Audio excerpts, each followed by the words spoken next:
we got to talk about like what I think is the best scene of the season and is like an all-time Stranger Things scene. Yeah, this is gonna go down. The unproposal scene. And they have the heart-to-heart conversation that they have, quite frankly, been needing to have since the beginning of season 4.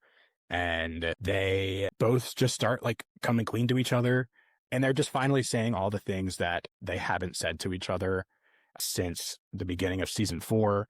And they're having a very frank conversation about their trauma bond and how that jar feels safe.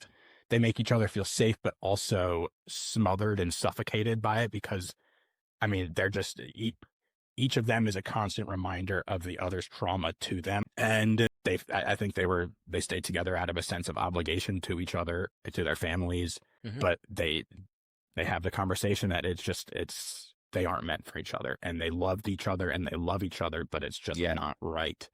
He they proposes to Nancy, and they have just like genuinely one of the most like beautiful, moving breakup scenes I've ever seen. and what you said there, just yeah, the idea that they do love each other. Like that's undeniable that they love each other. And Jonathan says that like they're tied to one another because of everything that they've been through.